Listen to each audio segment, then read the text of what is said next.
Salam Bapak Ibu yang dikasihi Tuhan. Kita bersyukur hari ini kita bisa bertemu kembali dalam ibadah raya GKI Dirigensi.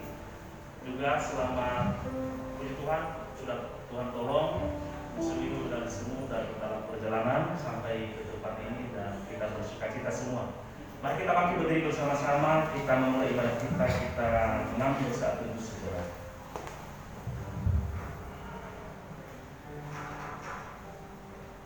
Bapa di surga, kami bersyukur Engkau Tuhan yang tidak pernah meninggalkan kami, Allah yang selalu hadir di dalam kehidupan kami, membimbing, memelihara kehidupan kami. Tuhan, hari ini kami mau beribadah kepada Engkau Bapa. Tuhan, berikan kepada kami hati, pikiran dan seluruh kami yang mau menyembah Engkau dan memandang hanya kepada Engkau saja. Terima kasih kami menyerahkan seluruh rangkaian ibadah kami dari awal pertengahan hingga pada akhir. Tuhan sendiri dan hanya Engkau saja yang kami muliakan. Di dalam nama Tuhan Yesus kami berdoa bersyukur. Amin. Masih tak berdiri kita menaikkan pujian dari KPPK nomor 391, hormat bagi Allah.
berkata-kata, aku akan mengaku kepada Tuhan pelanggaran-pelanggaranku, dan Engkau mengampuni kesalahanku karena dosaku.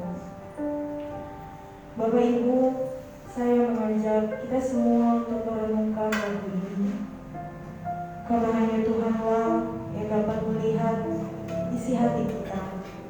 Apapun yang kita sembunyikan dari Tuhan, apapun yang kita sembunyikan dari sama kita manusia, Tuhan tetap tahu apa isi hati kita, apa adanya. Dan tak ada satupun yang tersembunyi di hadapan Tuhan, Bapak Ibu. Dia tahu apakah kita tulus mengasihi Tuhan. Dia tahu apakah kita tulus menyembah dan percaya kepada Tuhan. Meskipun orang-orang terdekat kita mengaku bahwa mereka lebih mengenal kita, tapi Tuhan lebih lagi mengenal kita dan isi hati kita dimanapun kita berada. Mari kita berdoa. Tuhan Yesus, kami sangat bersyukur dan berterima kasih atas berkat-Mu dan pimpinan-Mu, sehingga Engkau memberikan kami kesempatan untuk bisa beribadah di tempat ini tanpa kekurangan suatu apapun. Pada pagi hari ini ya Tuhan, sebelum kami memulai ibadah kami serahkan diri kami serahkan jiwa raga kami ke dalam tangan-Mu ya Bapa. Biarlah Engkau yang berkarya atas ibadah kami pada hari ini. Biarlah Engkau yang berkarya di dalam hati kami. Biarlah Engkau yang menjamah hati kami dan memiliki hati kami satu persatu ya Bapa. Pada hari ini kami mengakui dan memohon ampun atas segala kesalahan kami yang kami lakukan kepadamu maupun kepada sama kami manusia, baik itu yang kami lakukan secara sengaja maupun tidak sengaja. Sebelum ibadah kami lanjutkan ya Bapa, kiranya Engkau layakkan diri kami, Engkau layakkan hati kami untuk menyembah dan memuji nama-Mu. Sekali lagi kami serahkan diri kami serahkan ibadah kami. Biarlah Engkau yang mampukan dan memimpin kami pada pagi hari ini ya Bapa, dari awal hingga pada akhirnya. Sekali lagi kami bersyukur dan berterima kasih Tuhan kepada-Mu. Hanya dalam nama-Mu kami sudah berdoa. Amin. Saya persilakan Bapak Ibu untuk duduk kembali. Karena kita semua telah diampuni dosa-dosanya oleh Tuhan, oleh sebab itu mari kita bersorak-sorai dengan menyanyikan pujian.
Bapak Ibu untuk mendengarkan firman Tuhan yang disampaikan oleh hambanya. Sebelumnya kita menaikkan lagu Sampai Akhir Hidupku.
Karena Engkaulah satu-satunya dasar kami berharap.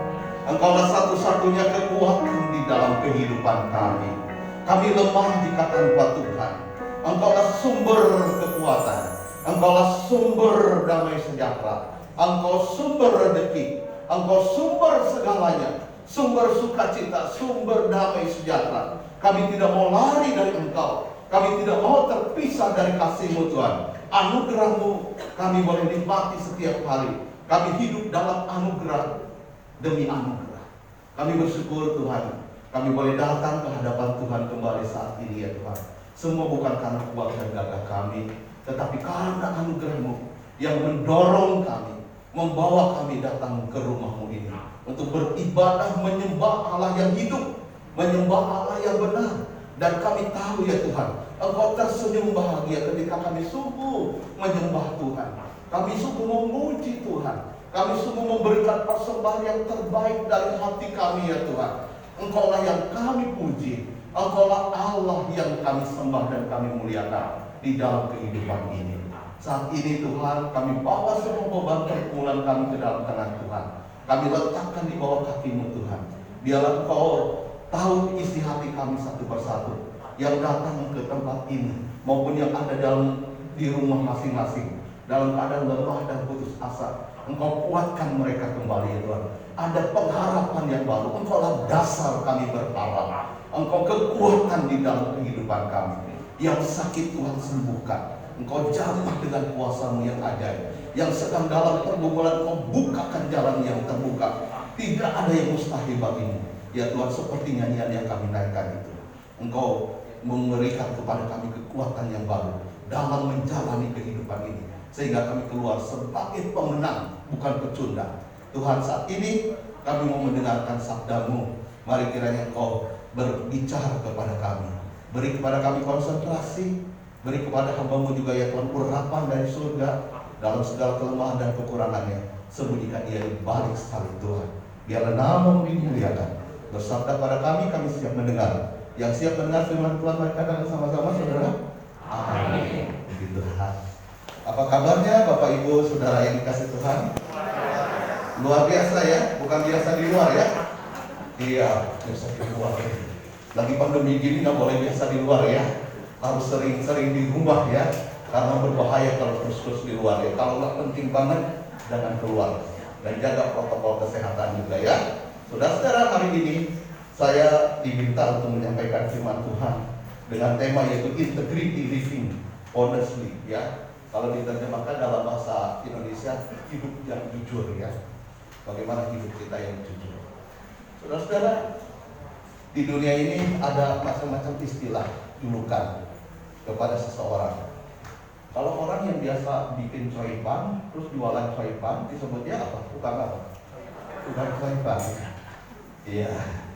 Kalau orang yang biasa parkir disebut tukang parkir. Kalau tukang penjahit disebut tukang jahit. Kalau orang jahat disebut penjahat ya. Kalau tukang bohong disebut pembohong ya saudara ya. Kalau gak jujur itu saudara namanya apa? Hah?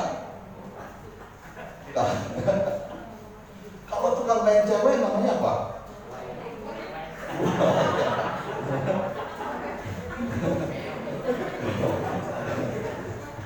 Buaya ya, buaya apa? Buaya darat ya, bukan buaya laut ya. Buaya muara ya. Saudara, ada banyak julukan ya di dalam dunia ini ya. Tukang tipu, apa namanya?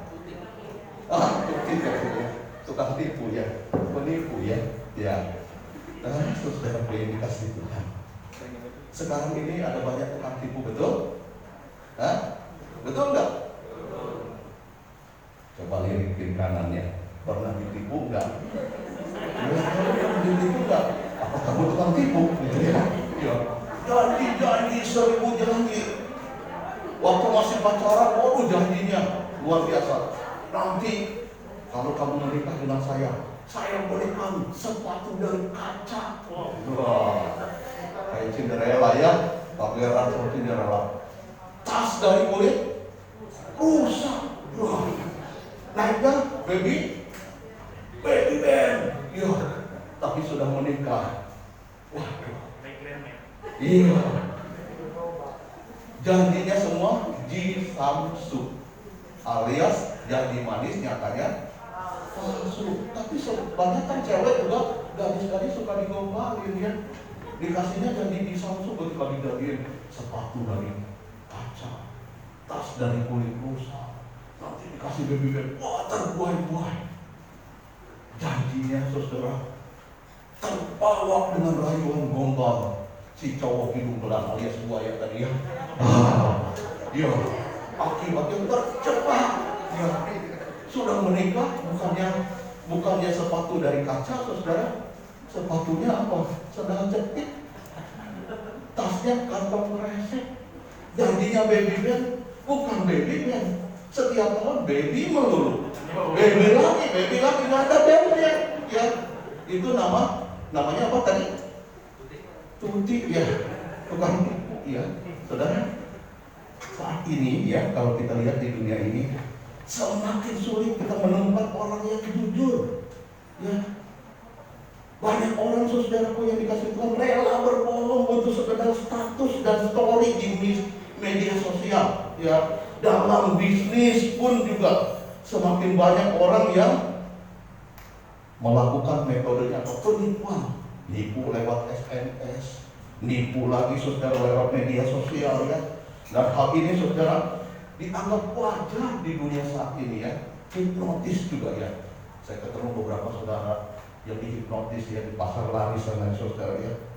Lagi di ATM, ditepak pundaknya, dihipnotis saudara. Saudara, tidak bisa disangka sejak COVID-19 melanda Indonesia, iklim masyarakat di Indonesia bahkan di dunia saudara ya, semakin banyak orang berpikir bagaimana mendapatkan uang sebanyak-banyaknya dengan cara apa? Investasi. Ya, mereka saudara, saya mendengar para mahasiswa, ibu-ibu rumah tangga mulai ikut apa? Trading investasi. Ya, di rumah aja ikut trading investasi ya saudara. Ini satu hal yang menggembirakan, seolah-olah memberikan harapan.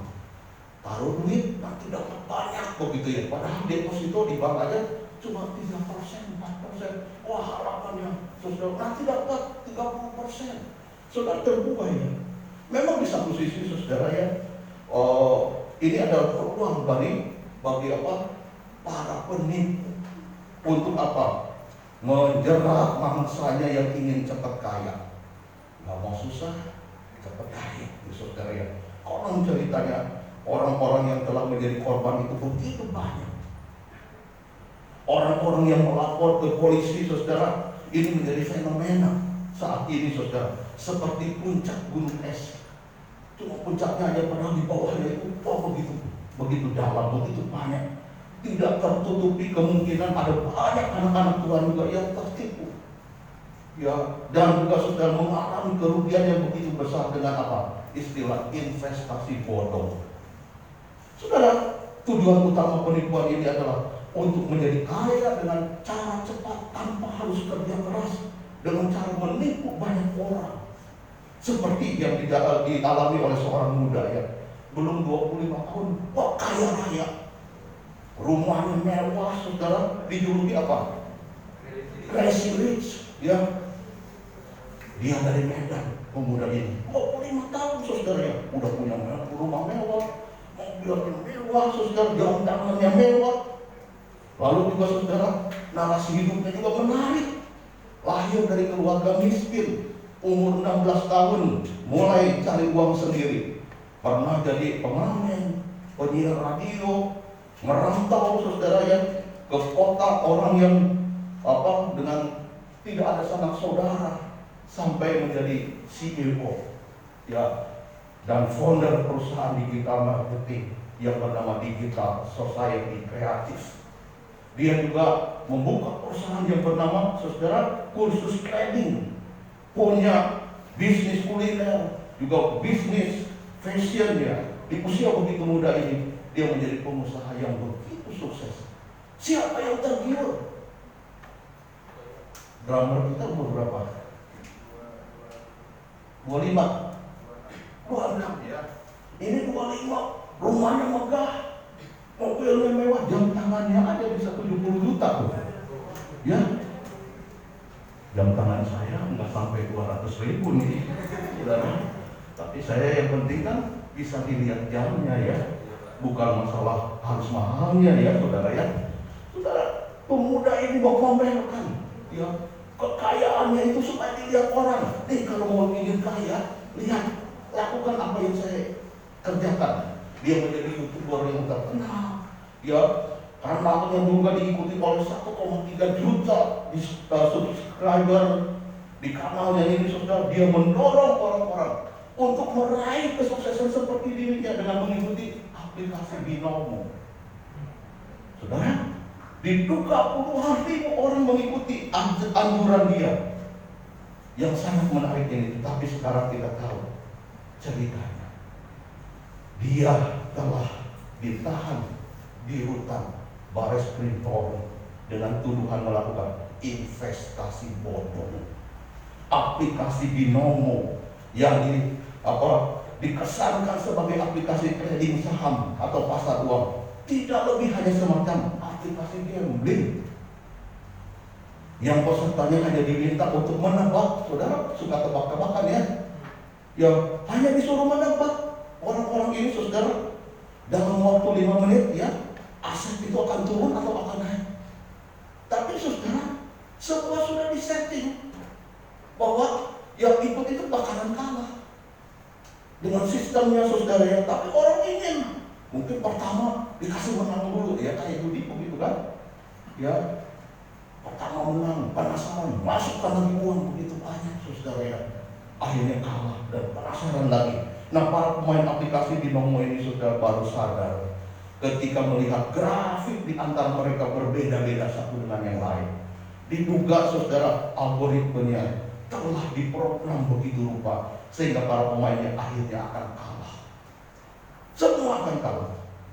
Dan sebagai afiliator Crazy Rich ini, saudara, yang bernama Indra Kents, dia akan mendapatkan komisi 70% dari orang-orang yang kalah ini. Jumlah kekalahan puluhan ribu orang yang terjebak olehnya karena bujuk rayunya, saudara. Dan dia kaya bukan karena mengikuti bukan karena aplikasi Binomo, melainkan karena mendapatkan komisi. Komisi 70% ini kan begitu banyak ya, saudara ya. Karena keinginan para pesertanya ingin cepat kaya. Yang satu menipu, yang satu ingin ditipu, ya. Nah, saudara, siapa yang salah?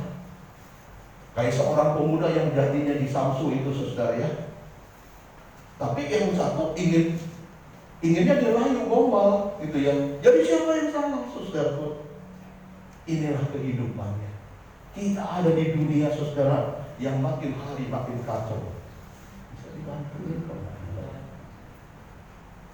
Oh, oke. Saudara, Mazmur pasal 111 ayat 7 sampai ayat yang ke-9 yang saya akan bacakan. Demikian bunyi firman Tuhan. Perbuatan tangannya ialah kebenaran dan keadilan. Segala kitanya teguh, kokoh untuk seterusnya dan selamanya. Dilakukan dengan kebenaran dan kejujuran. Dikirimnya kebebasan kepada umatnya. Diperintahkannya supaya perjanjiannya itu untuk selama-lamanya. Namanya kudus dan dahsyat. Saudara, kejujuran akan membuat kualitas seorang manusia itu terpandang baik di hadapan manusia maupun di hadapan Tuhan. Siapa yang hidupnya dalam kejujuran, saudara, itu menampakkan, saudara, dia dipandang baik atau tidak. Hari ini kita belajar, saudara, mengenai kejujuran. Ya, apa itu jujur? Definisi daripada kejujuran yaitu, ya, definisi jujur, saudara, dari Kamus Besar Bahasa Indonesia, yang pertama yaitu hati yang lurus, saudara. Seorang yang yang jujur itu hatinya lurus, nggak bengkok, tidak berbohong, berkata apa adanya. Kalau iya dia berkata iya, kalau tidak dia katakan tidak, tidak berlaku curang, mengikuti aturan yang berlaku, lalu tulus ikhlas saudara ya, tidak munafik dan berbuka dua. Inilah orang yang jujur. Jadi jujur ini saudara satu sikap moral sejati yang berasal dari hati yang bersih. Orang yang punya hatinya bersih pasti saudara keluar dari tindakan nyata hidupnya, ya, dari perbuatannya. Jadi kejujuran ini keluar dari hati yang bersih, lalu diterjemahkan dengan tutur kata dan perbuatan. Kejujuran itu tidak datang dari luar, melainkan datang dari dalam diri manusia ketika dia mengakui kebenaran Allah. Sudah kebiasaan berkata, berbuat jujur itu akan membawa seseorang sampai akhir hidupnya. Ini adalah sebuah karakter hidup jujur, saudara. Begitu banyak kebiasaan buruk jejaknya saudara terbawa selamanya. Tetapi saudara, kalau kita hidup jujur, itu akan membawa kita saudara dipandang indah di hadapan manusia dan di hadapan Tuhan. Meskipun kita mencoba menyembunyikan sesuatu saudara, ketika hal itu pasti saudara, ketika sesuatu yang kita sembunyikan itu saudara, kita bungkus rapi-rapi, tapi satu hari pasti ketahuan. Orang yang bohong saudara ya, pasti satu hari akan ketahuan. Karena itu kita perlu saudara belajar menjadi orang yang konsisten di dalam kejujuran. Kenapa? Karena saudara, kejujuran ini saudara berkaitan dengan integritas. Integritas seseorang saudara dan kejujuran itu adalah kekayaan yang paling berharga yang dimiliki oleh manusia. Ketika orang memiliki integritas diri yang baik, dia bisa dipercaya, dia bisa diandalkan saudara ya. Orang lain tidak perlu ragu-ragu dengan dia, sebab integritas ini merupakan hal yang benar. Ketika tidak ada orang yang melihat, tidak ada seseorang yang melihat, dia tetap melakukan hal yang benar. Itulah saudara orang yang punya integritas. Orang yang berlaku jujur dengan begitu saudara ya, dia akan tetap jujur sekalipun tidak dilihat orang. Waktunya memang dia harus bayar, dia bayar, begitu ya.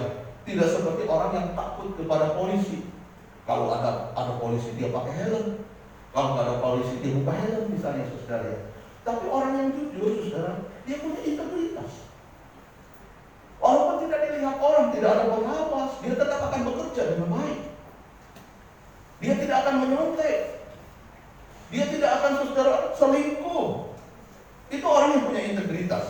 Kejujuran akan dipuji-puji meskipun berkata jujur, mungkin seseorang bisa mati karena kebenaran. Hidup dalam kejujuran itu. Tapi kejujuran akan dipuji setiap orang oleh karena kejujuran merupakan kebaikan. Lalu, next, ide tentang kejujuran itu datangnya dari siapa sih? Dari Tuhan, saudara. Bukan dari manusia, bukan dari pemerintah. Kejujuran itu adalah sifatnya Tuhan, karakternya Allah. Ya, Tuhan adalah kebenaran. Maka saudaraku, apapun yang berlawanan dengan kebenaran itu adalah dosa. Itu bukan karakternya Tuhan. Tuhan memerintahkan supaya kita menjunjung tinggi kejujuran. Sebagai anak-anak Tuhan, tidak ada orang yang mengaku mengenal Tuhan. Kejujuran itu saudara membuktikan dia mengenal Tuhan atau tidak. Ini salah satu dari sifat orang yang mengenal Tuhan. Ketika kita memiliki hati yang jujur saudara, itu membuktikan saudara siapa kita. Mazmur 111 yang tadi saya baca, itu sebenarnya menceritakan bagaimana saudara pemazmur ini mengucap syukur kepada Allah atas kebaikan Allah, atas perbuatan Allah yang dahsyat. Ya, dalam konteksnya berkaitan dengan pembebasan bangsa Israel dari Mesir, saudara ya. Tetapi di sana saudara dijunjung tinggi siapa Allah itu. Allah dikatakan kebenaran dan kejujuran. Ya, perbuatannya adalah benar dan jujur.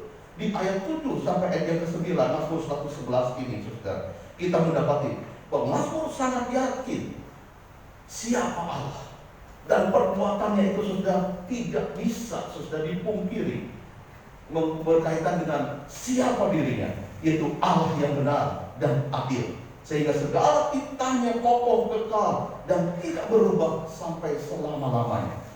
Nah, saudara, di sini dikatakan saudara bahwa Allah itu jujur. Dalam Mazmur ini saudara, kebenaran bukanlah sesuatu saudara yang dilakukan Allah, tetapi kebenaran itu adalah bagian daripada dirinya, miliknya Allah. Ya, Dia adalah Allah yang benar, Dia adalah Allah yang jujur. Dia tidak mungkin berdusta.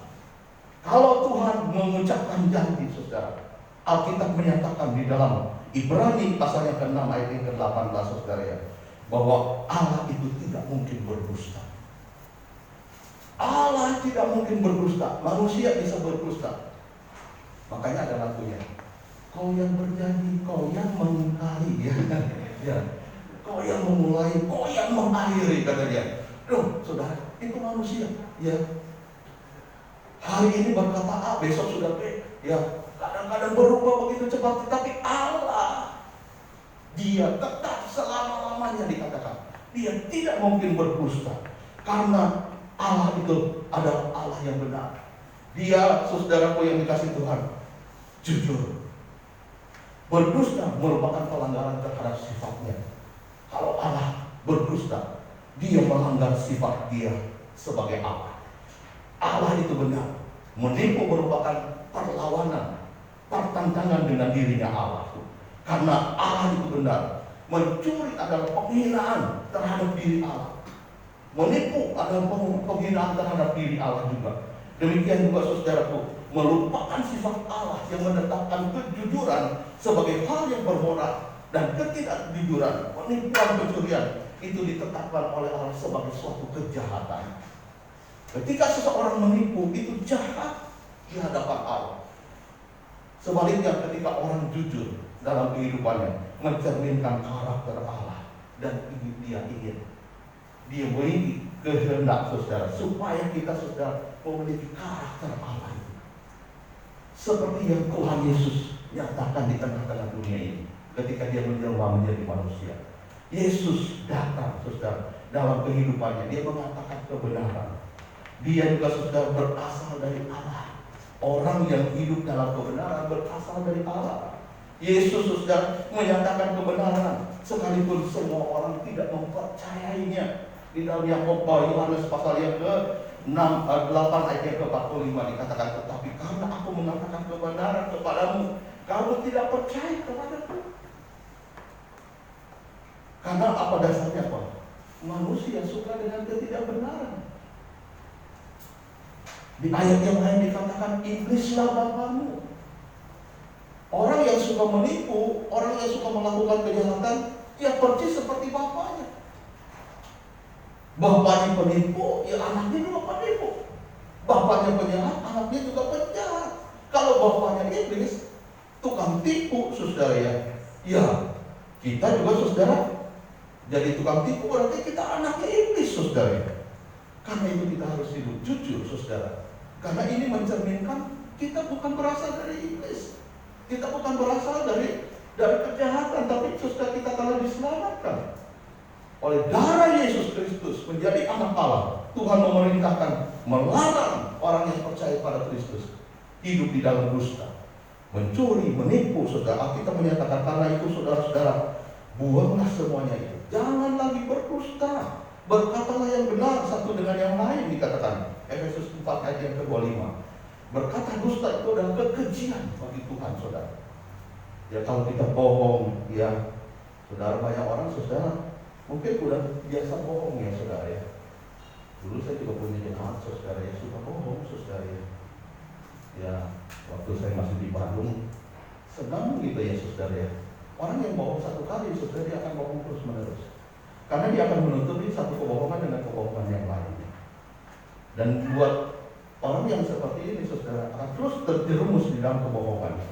Tapi sebaliknya, orang yang jujur, saudara, tidak akan menipu, tidak akan berbohong. Rasul Paulus mengatakan, yang mencuri, yang kikir, yang serakah, yang pemfitnah, yang penipu, tidak akan mendapatkan bagian di dalam kerajaan Allah. Jadi kalau jadi tukang tipu, nggak akan dapat bagian dari kerajaan Allah.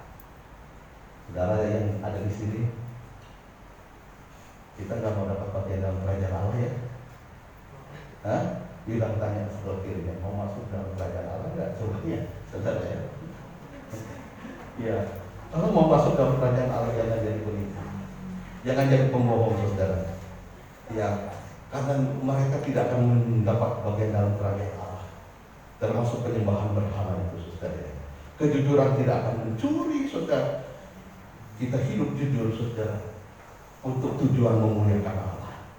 Karena Allah kita saudara adalah Allah yang jujur. Dia memiliki keinginan supaya kita juga saudara melakukan apa yang Tuhan perintahkan. Orang yang menipu saudara menginginkan milik orang lain. Pada hukum yang ke-10 dalam 10 perintah Allah, jangan mengingini milik orang lain. Ya, jangan mengingini kepunyaan orang lain, barang orang lain, suami orang lain, istri orang lain, pacar juga boleh ya? Ya boleh juga pacar orang lain. Ya jangan disalib ya, jangan begitu. Ada kan belum menikah begitu ya. Ya dijagain ya, tidak bisa. Ya. Karena apa saudara? Anak Tuhan yang harus hidupnya lurus ya saudara ya. Kita harus benar-benar saudara melakukan apa yang Tuhan mau ya. Nah saudara, walaupun kejujuran mungkin akan mengemis di bumi ini ya. Ada banyak orang berkata, oh kalau jujur mah gak akan kaya, dagang juga mesti bohong-bohong dikit gak apa-apa. Ya, modalnya 5.000, bilangnya 10.000. Oh wajar kok di dunia dagang, gak apa-apa. Saudara, kenapa sih harus bohong? Oh susah Pak pemerintah kalau gak bohong, nanti dia nawarnya murah banget. Ya gak usah sebutin modalnya. Anda kalau gak usah sebutin modalnya, ya Anda gak akan bohong bukan? Gak usah sebutin kalau modalnya 5.000, ya gak usah sebutin namanya orang dagang. Pokoknya saya jual misalnya 10.000. Ya, orang tawar ya. Kalau misalnya masih untung ya bisa kita beli, saudara ya. Nah saudaraku yang dikasih Tuhan, hidup kita haruslah benar. Walaupun setiap orang berbohong saudara, kita harus berbeda. Ya, kejujuran itu ditetapkan Tuhan untuk melindungi kita saudara. Hidup menyenangkan Allah, hidup memuliakan Allah. Saudara, Allah menginginkan kita hidup jujur di dalam dunia ini, hidup yang benar. Sebab itu saudara, kalau kita lihat ya contoh, ya lewat ya, kisah Ananias dan Safira saudara menarik sekali. Kalau saudara melihat kisah ini, saya kira kita semua tahu ya saudara. Alkitab mencatat saudara ya, bahwa Ananias Safira ini saudara suami istri yang kompak. Kompaknya apa? Melakukan kebohongan, dusta. Ya, padahal udah jadi tiada dusta di antara kita. Tapi mereka berkomplot berdusta. Alkitab mencatat mereka mendustai Roh Kudus. Ya, mereka saudaraku yang dikasih Tuhan hidup tidak sesuai dengan yang Tuhan inginkan. Nggak tahu apa yang ada di benak pikiran mereka. Mungkin mereka saudara takut, ya, kalau habis menjual tanah itu uangnya akan diambil. Oh enggak gitu kok. Petrus hanya menanyakan berapa kau dapatkan uang itu. Mereka berkomplot di rumah saudara. Jangan sebutin dengan jujur ya. Jadi suaminya jam 12 datang menghadap Petrus, ditanya, dia sebutkan setia. Petrus katakan kau berdusta. Seketika itu juga mati dia. Dan digotong orang dikuburkan. Jam 3 sore datang istrinya. Petrus tanya berapa harganya. Mereka ada berkomplot suami istri, mengatakan satu angka. Lalu Petrus berkata, kalian berdua berdusta di hadapan Tuhan. Ya, dan seketika itu juga matilah Safira juga. Suami istri saudara mati di hari yang sama, bukan karena COVID. Sebelum ada COVID, jauh sebelum ada COVID ya saudara itu. Karena berdusta, hidup tidak jujur, mereka mati di hari yang sama. Uangnya juga tidak bisa dibawa mati. Ya seperti lagu mengatakan, ku tak membawa apapun juga saat ku datang ke dunia. Ku tinggal semua pada akhirnya. Kita akan tinggalkan semua pada akhirnya. Uang, tahta, ya apapun juga kita akan tinggalkan. Kita harus rela melepaskan semuanya. Tapi saudara, kejujuran itu saudara, itu sangat Tuhan murka ketika seseorang hidup di dalam dosa, berdusta. Dosa ketidakjujuran itu saudara. Kita lihat tokoh yang kedua, Petrus. Petrus juga saudara pernah bohong 3 kali ketika Yesus ditangkap, diadili di hadapan Pilatus. Dia dibawa saudara dari imam besar Kayafas. Petrus di malam hari itu saudara, dalam keadaan yang galau, hanya ditanya oleh seorang perempuan, kamu kan juga dari dialekmu itu adalah pengikut orang yang sedang diadili itu bukan? Oh, tidak. Ya, dia katakan tidak. Dia berbohong. Padahal dia sudah 3,5 tahun bersama dengan Yesus. Saudara, betapa sedih hati Yesus bukan? Sebagai seorang guru yang sudah melatih, membimbing dari seorang penjala di pantai Danau Galilea itu, sudah mengikut Yesus siang dan malam 3,5 tahun, saudara ya. Ini bukan lagi sarjana, saudara ya. Bukan lagi master, ini doktor, saudara ya. 3,5 tahun, 2,5 jam, saudara ya. 24 jam sehari, 3,5 tahun. Dia pasti sudah kenal hati Yesus. Tapi saat itu saudara, 3 kali dia menyapa Yesus. Saudara, dia berbohong, tidak mengaku dia adalah pengikut Yesus. Tapi bedanya dengan Ananias dan Safira apa saudara? Petrus bertobat. Petrus bertobat saudara. Ketika Petrus melihat Yesus digiring, dibawa ke pengadilan itu, dia melihat wajah Yesus menatap dia. Mungkin saudara, wajah Yesus itu wajah yang penuh kasih. Menatap dia bukan untuk menghukum dia. Menatap dia saudara dengan penuh kasih. Aku tahu kelemahanmu. Kan aku sudah beritahu bahwa engkau akan menyangkal aku. Kau katakan tidak. Tapi ini kan terbukti. Sebelum ayam berkokok, engkau telah menyangkal aku 3 kali. Tapi wajah Yesus yang penuh kasih itu saudara, wajah yang memancarkan anugerah Tuhan. Aku masih mau terima kamu. Aku masih mau mengampuni kamu. Saat itulah saudara Petrus sadar dan bertobat. Mungkin dia teriak, pergi ke sudut tempat yang sepi. Dia teriak, Tuhan, saya menyesal. Tuhan, saya sudah berbohong, saya sudah menyangkalmu. Ampuni diriku. Dia pukul dadanya. Ampuni aku. Saudara, pertobatan yang membuat Petrus berbeda dari Ananias dan Safira, yang membuat Petrus berbeda dari Yudas Iskariot yang mengkhianati Yesus Tuhan. Dan pertobatan inilah saudara yang membangkitkan hidup yang baru bagi Petrus.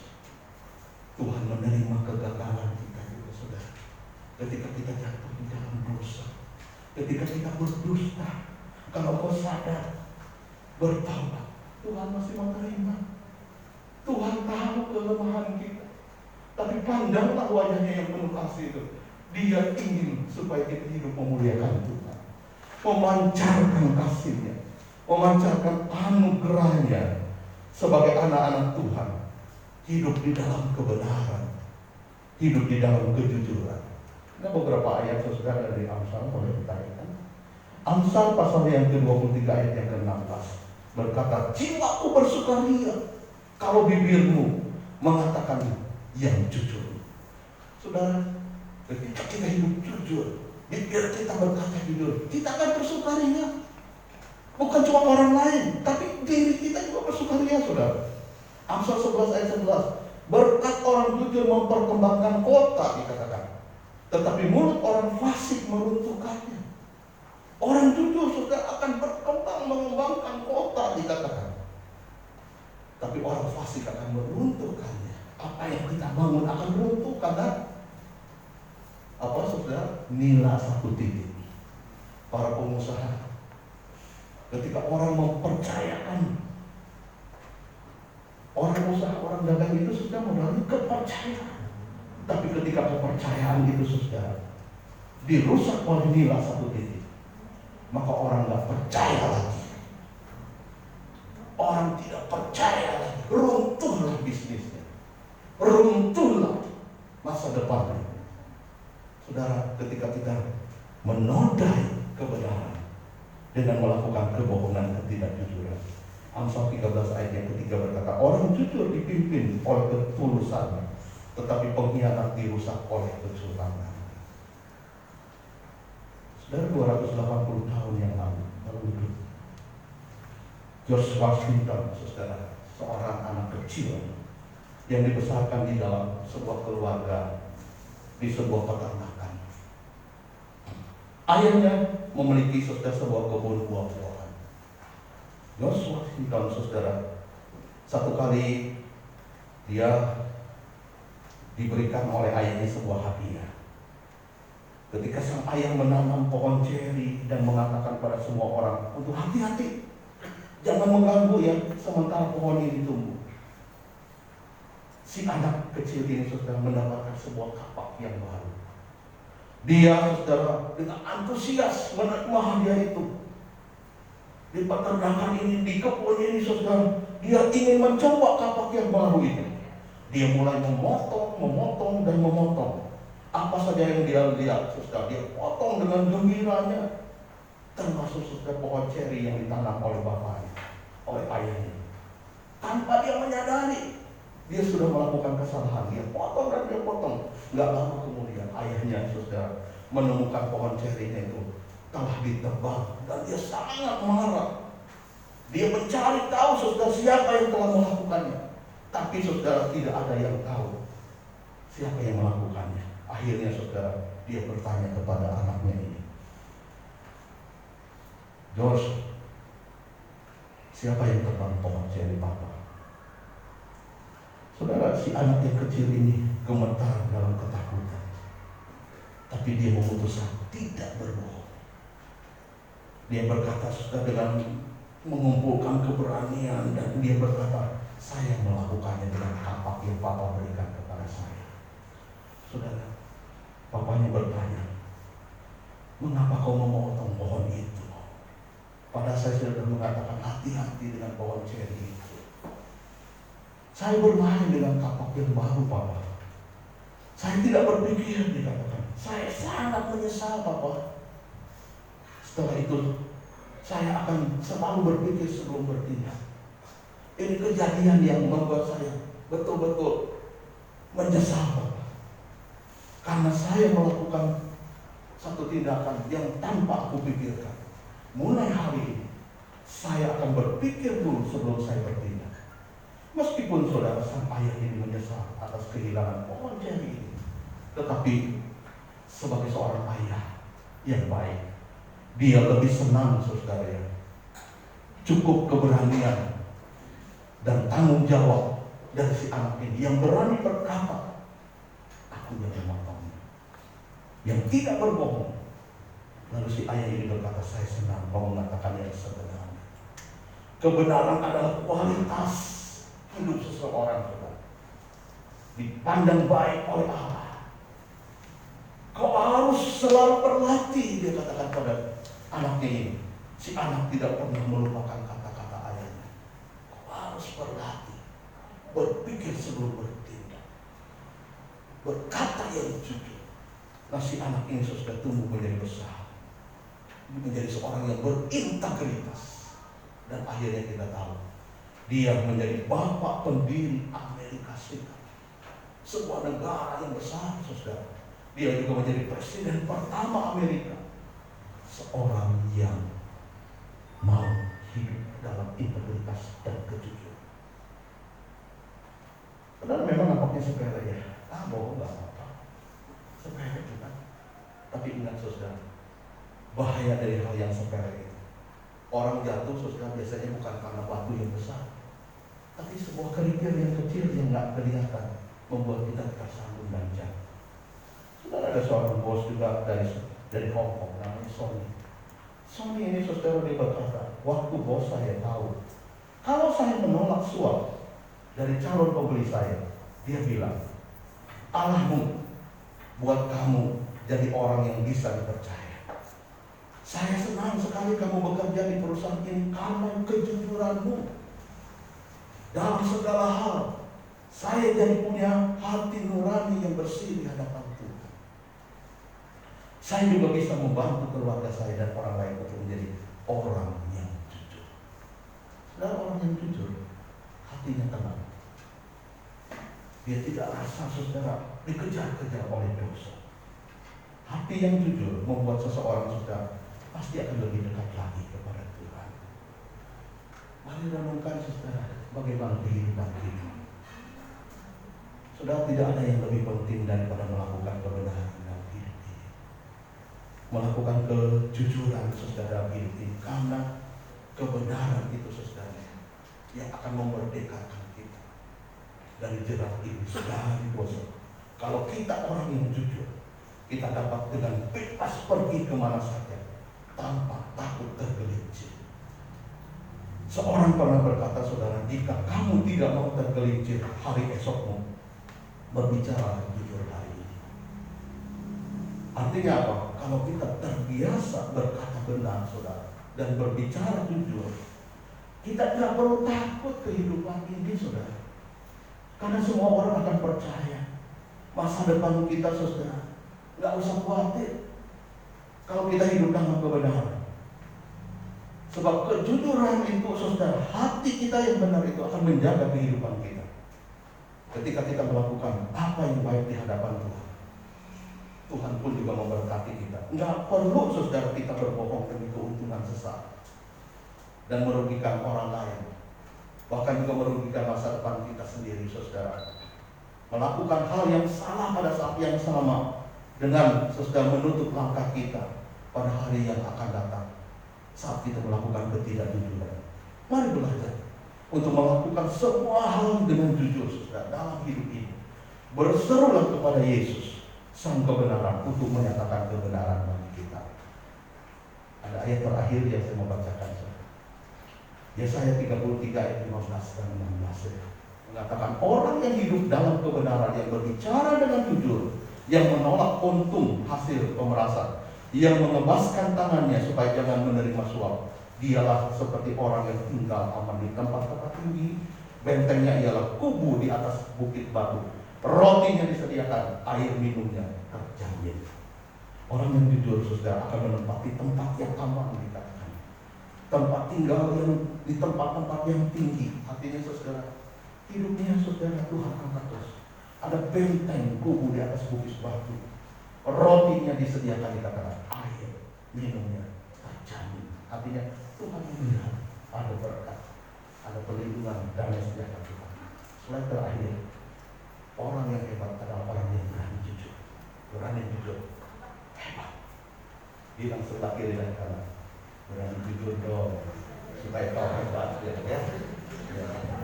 Mari kita berdoa, saudara. Tuhan, kiranya Engkau terus berbicara di dalam hati kami untuk hidup jujur di hadapan Tuhan, sebagaimana sifat-Mu adalah jujur. Kami anak-anak-Mu, ya Tuhan, mau menjadikan hidup kami ini, ya Tuhan, memuliakan nama Tuhan dengan cara hidup yang benar, hidup yang jujur. Berilah kekuatan pada kami supaya kami boleh menyenangkan hati Tuhan dengan kejujuran dalam hidup ini. Di dalam nama Tuhan Yesus kami berdoa. Amin. Tuhan memberkati saudara-saudara semua.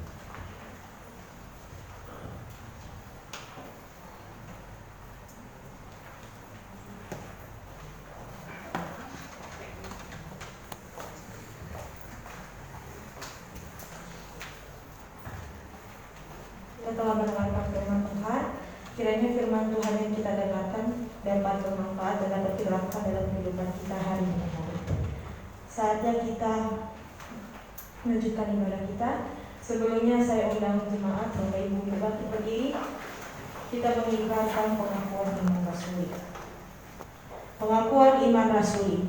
Aku percaya kepada Allah, Bapa yang Maha Kuasa, Khalik langit dan bumi, dan kepada Yesus Kristus anaknya yang tunggal Tuhan kita, yang dikandung oleh Roh Kudus, lahir dari anak darah Maria, yang menderita sengsara di bawah pemerintahan Pontius Pilatus, disalibkan, mati dan dikuburkan, turun ke dalam kerajaan maut, pada hari yang ketiga bangkit pula dari antara orang mati, naik ke surga, duduk di sebelah kanan Allah, Bapa yang Maha Kuasa, dan dari sana Ia akan datang untuk menghakimi orang yang hidup dan yang mati. Aku percaya kepada Roh Kudus, gereja yang kudus dan am, persekutuan orang kudus, pengampunan dosa, kebangkitan tubuh, dan hidup yang kekal. Amin. Saya minta Bapak Ibu duduk kembali. Tiba saatnya kita akan memberikan persembahan. Hari ini persembahan diadakan 2 kali, yaitu kas dan sinode. Bagi jemaat yang mengikuti ibadah secara online, dapat melakukan transfer di rekening IKBJ Regensi seperti yang ada di warta gereja. Firman Tuhan yang menjadi dasar persembahan pada hari ini terambil dari 2 Korintus 9 ayat 6-7. Camkanlah ini, orang yang menabur sedikit akan menuai sedikit juga, dan orang yang menabur banyak akan menuai banyak juga. Hendaklah masing-masing memberikan menurut kerelaan hatinya, jangan dengan sedih hati atau karena paksaan, sebab Allah mengasihi orang yang memberi dengan sukacita. Marilah kita memberi sebagai rasa syukur kita akan kisah dari kasih Allah dalam kehidupan kita. Tuhan Yesus memberkati. Sambil kantong kolektif dijalankan, kita berikan lagu. Yeah.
Bapa.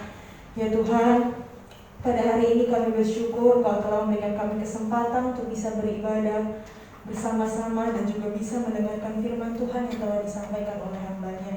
Ya Tuhan, Kau berkati hamba-Nya yang telah menyampaikan firman Tuhan, dan Kau juga berkati kami semua yang telah menerima dan mendengarkan firman Tuhan.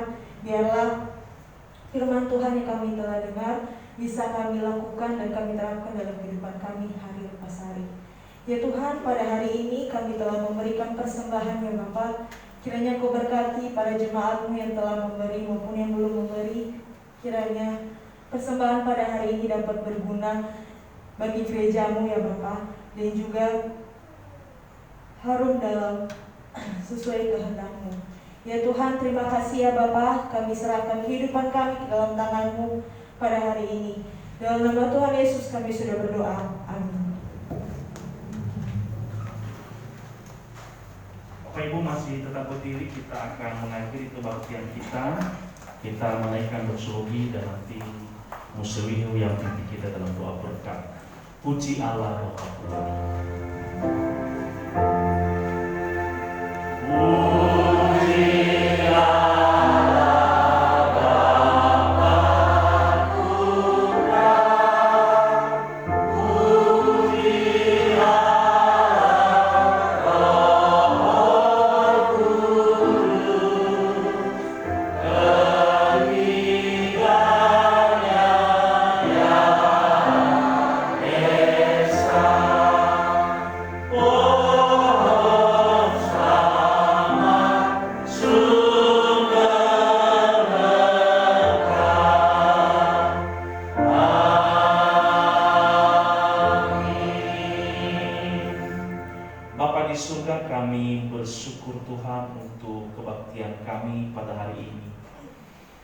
Engkau mengingatkan kami dengan sebuah kebenaran, yaitu kejujuran. Ketika kami jujur di hadapan-Mu, maka hidup kami terjamin, karena Allah menjadi pembela bagi kami. Tuhan, ajarlah kami Tuhan untuk terus jujur di dalam kehidupan kami, dimanapun kami berada. Ketika kami ada di gereja, di rumah, di tempat kerja, di tempat studi kami, dan dimanapun Tuhan, Engkau menjadikan kami, memimpin kami, menuntun kami, mempertahankan kehidupan yang tulus dan jujur di hadapan-Mu. Terima kasih Bapa di surga, kami bersyukur untuk hari ini, untuk hamba-Mu yang sudah menyampaikan firman-Mu. Tuhan, urapi dengan kuasa-Mu, pakai lebih heran untuk kemuliaan-Mu, dan juga para pelayan Tuhan yang hari ini sudah melayani Engkau.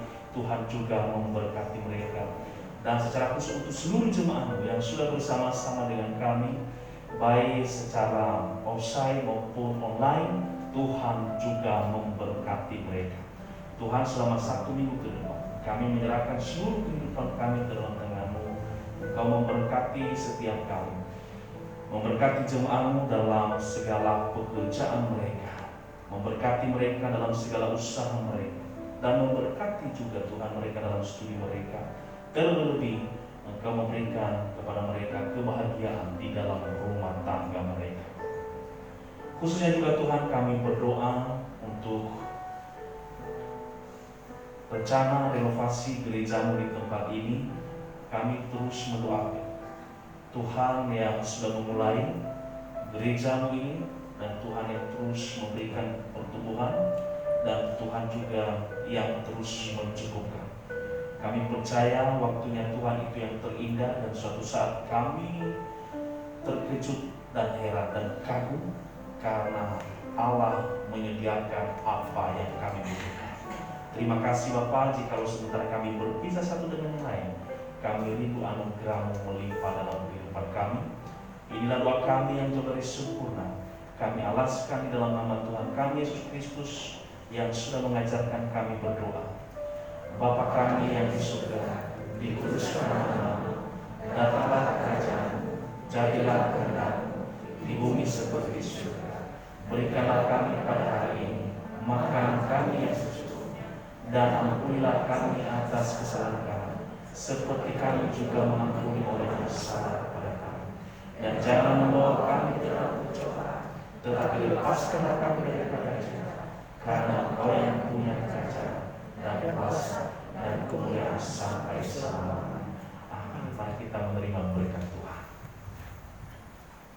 dan melihat arahkan hatimu pada Tuhan dan terima berkat Tuhan. Tuhan memberkati engkau dan melindungi engkau. Tuhan menyinari engkau dengan wajahnya dan memberi engkau kasih karunia. Tuhan menghadapkan wajahnya kepadamu dan memberi engkau damai sejahtera. Diberkati kesehatanmu, diberkati keluargamu, diberkati bisnismu, pekerjaan studi, diberkati masa depanmu, diberikan masa depan yang cerah, indah dan penuh dengan harapan. Dan setiap masalah pergumulan ada jalan terbuka dari Tuhan. Karena Tuhan berkuasa menyertai dari sekarang sampai Maranatha Tuhan Yesus datang kembali. Amin.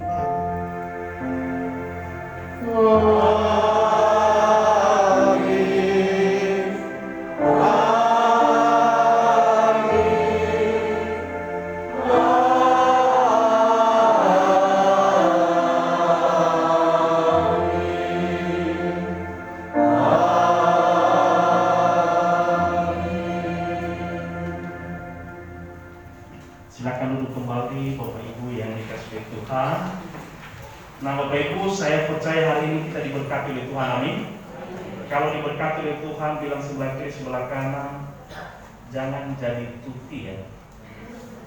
Apa itu? Tukang tipu. Oke. Nah Bapak Ibu, tema kita hari ini jujur terima kasih kepada Muslimin dan semua ya. Hari ini sudah bersama-sama dengan kita. Kayaknya hampir 2 tahun ya Pak ya? 2 tahun lebih ya nggak bersama-sama karena Corona. Nah, Corona membuat kita tidak bertemu lama. Kami juga kangen sebenarnya, musuh ya, kangen gitu kan. Dan tadi saya tanya musuh ini biasanya saudara, kalau dari luar itu pakai memes biasanya diajak keliling perumahan. Seringkali seperti musuh ini waktu kesini diajak keliling perumahan itu memang memes kita kurang ini ya. Nah, harus ini lagi terus. Tapi hari ini memes kita itu tulus dan jujur. Artinya langsung ke sini begitu. Itu anugerah Tuhan bagi kita, oke ya. Terima kasih Musuliu dan semua sering-sering ke sini. Kami rindu bisa bersama-sama untuk mendengarkan firman Tuhan yang disampaikan. Terima kasih, Tuhan memberkati Bapak Ibu. Terus kemudian Bapak Ibu, seyogyanya minggu depan kita akan mengadakan peneduhan majelis 2022 sampai 2025. Tetapi berhubung karena MPS minggu pertama ada perjamuan khusus di gereja masing-masing, maka kita akan geser menjadi minggu kedua 10 April 2022. Tetapi telah disahkan secara surat itu minggu 3 April 2022, walaupun peneduhannya minggu 10 April 2022. Jadi minggu depan sudah ada serah terima untuk majelis dan mungkin rapat perdananya dimulai nanti minggu kedua setelah diteguhkan. Bapak Ibu berikan tepuk tangan untuk majelis kita. Majelis yang lama dan majelis yang baru, walaupun ada yang lama ada yang baru, tetap majelis. Karena masih tetap satu tim di dalam GKB Jeregensi, amin. Terus kedua, nanti semua pemuda YCC, pemuda yang merasa pemuda yang belum menikah jangan pulang. Saya akan bertemu dengan saudara-saudara, dengan Bapak Ibu. Saya panggil Bapak Ibu karena menuju ke sana ya, Mas ya. Silakan jangan pulang dulu. Saya akan bertemu, menyampaikan sesuatu. Dan kalau termasuk Pak Antonius, karena pemirsa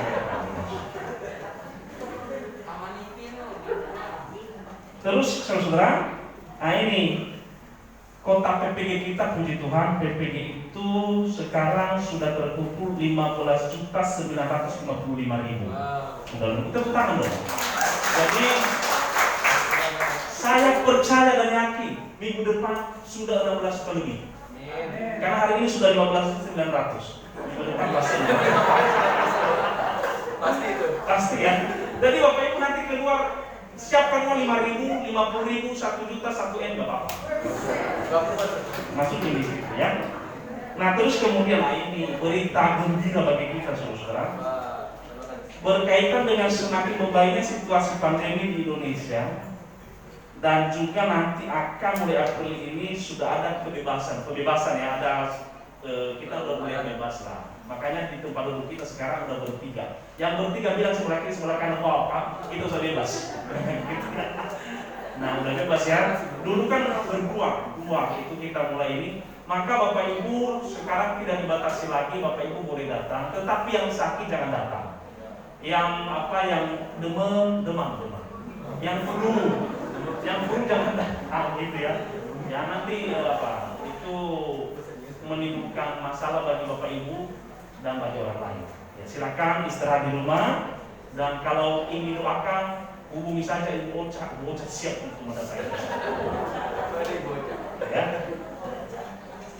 Terus kemudian oleh sebab itu maka mulai minggu depan ini kebaktian KOG sekolah minggu jam 9 saat bersamaan dengan kebaktian umum. Bapak Ibu silakan minggu depan ajak anak-anaknya, tapi tetap pakai masker. Yang kedua, WCC juga seharusnya sudah mulai bulan April, tapi nanti akan diumumkan oleh pengurus WCC, Bu Diana ya. Bu Diana pasti sudah memikirkannya, gitu ya. Terus WCC hari Sabtu berarti sudah mulai minggu depan, Sabtu depan ya, Sam ya. Sudah mulai Sabtu depan jam 5 sore. Bagi WCC minggu depan datang, karena itu apa? Minggu depan itu hari Sabtu depan itu hari spesial, maka kalau tidak datang pasti rugi dan menyesal. Ada voucher ya? Terus saudara, minggu depan jadwal perjamuan kudus, mezbah persembahan, mari mempersiapkan diri. Dan hari ini selesai ibadah, khusus BP, majelis, dan MP silakan jangan pulang, kita kumpul di ruang KOG. Dan khusus untuk YCC tadi yang belum menikah silakan jangan pulang dulu, kumpul di sini saya bertemu dengan saudara-saudara. Nah kita ini mau membacakan apa? Saktinya di KBJ. Mari kita menunggu diri bersama-sama. Nah kita membaca visi dan anak rohani di KBJ. Pertama-tama kita membaca visi gereja di KBJ. 1, 2, 3. Gereja yang membawa orang kepada Kristus, bertumbuh menyerupai Kristus dan menjadi berkat bagi gereja dan masyarakat. Misinya 1, setia mengikuti KVSL dan ibadah raya. Ini berhenti dulu sih. Mengikuti KVSL dan ibadah. Lah mulai bulan April kita sudah mulai KVSL. Komsel itu namanya kalau orang bahasa umumnya komunitas sel. KVSL sudah dimulai, maka udah siap-siap KVSL dan ibadah raya. Yang kedua, komitmen melakukan LDM. Apa itu maksudnya itu yang di belakang? Komitmen melakukan LDM. LDM itu apa?